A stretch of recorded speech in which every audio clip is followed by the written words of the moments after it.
Semua orang tahu ke, ini lintasan zebra untuk membolehkan kita melintas jalan.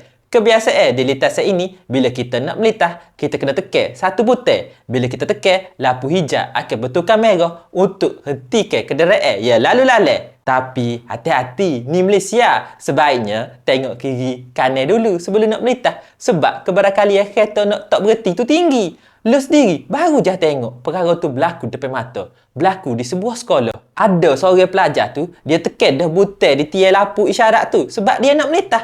Lampu pun bertukarlah jadi warna merah. Dan sepatutnya kenderaan hok lalu-lalang tu kena berhentilah.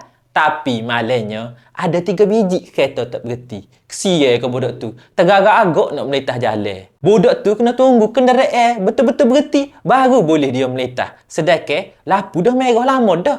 Hak dia untuk melintas. Bapa jadi gini? Jawapannya, sebab kita petikan diri sendiri. Cuba kita bayangkan yang budak tu adalah anak kita. Kalau kena gitu ke anak kita, mesti kita marah ke? Kita marah sebab perkara tu berlaku kepada anak kita yang ada kaitan dengan kita. Kalau berlaku pada orang lain, kita okey je. Itulah sikap petikan diri sendiri.